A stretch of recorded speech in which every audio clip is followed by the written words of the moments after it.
अग्निपथ योजना को लेकर के आइसा छात्र संगठन की ओर से पटना विश्वविद्यालय गेट से अशोक राजपथ होते हुए डाक बंगला चौराहा के लिए आक्रोश मार्च निकाला गया, जिसे पुलिस बल द्वारा कारगिल चौक पर रोक दिया गया है। पुलिसकर्मियों ने समझाया कि इसके आगे वह प्रोटेस्ट मार्च नहीं कर सकते हैं, प्रतिबंधित क्षेत्र है। ऐसे में छात्रों को समर्थन देने पहुंचे हुए हैं पालीगंज के विधायक संदीप सौरभ। इस मौके पर क्या कुछ कह रहे हैं संदीप सौरभ, जानते हैं। देखिए, हम लोग बहुत शांतिपूर्ण तरीके से आज बिहार बंद का कॉल दिए हैं। देश भर के युवाओं से हमने ये संदेश दिया है उनको कि आप शांतिपूर्ण तरीके से और लंबा आंदोलन चलाइए।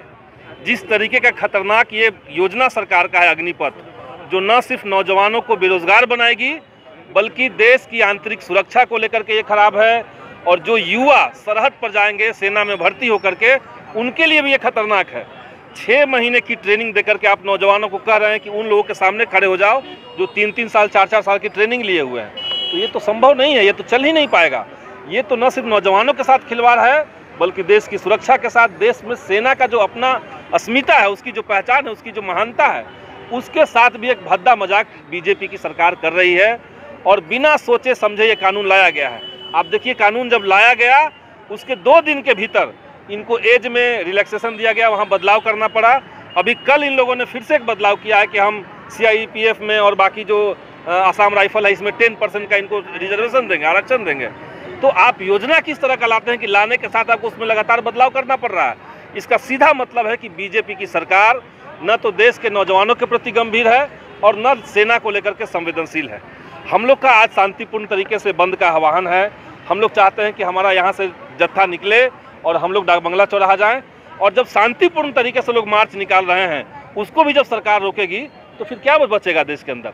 ये तो हमारा लोकतांत्रिक अधिकार था कि हम लोग आंदोलन करते, सरकार से सवाल उठाते, युवाओं का समर्थन करते, लेकिन इसको भी सरकार रोक रही है। निश्चित तौर से आने वाला जो विधानसभा का सत्र है उसमें हम लोग बिहार सरकार के ऊपर ये दबाव बनाएंगे कि सरकार केंद्र सरकार के ऊपर दबाव बनाए।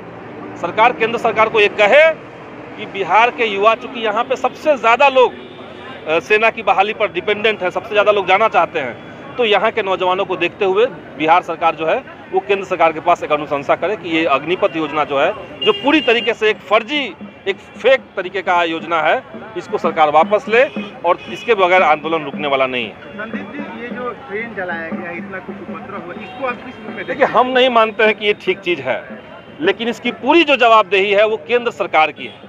इतनी बड़ी भूल, इतनी बड़ी गलती, इतना खतरनाक प्रस्ताव सरकार लेकर के क्यों आई, जिससे देश का हर एक गांव देहात के छोटे छोटे सब लोग जो हैं, सब गांव में, टोलों में, सब जगह पे आक्रोश लोगों में है।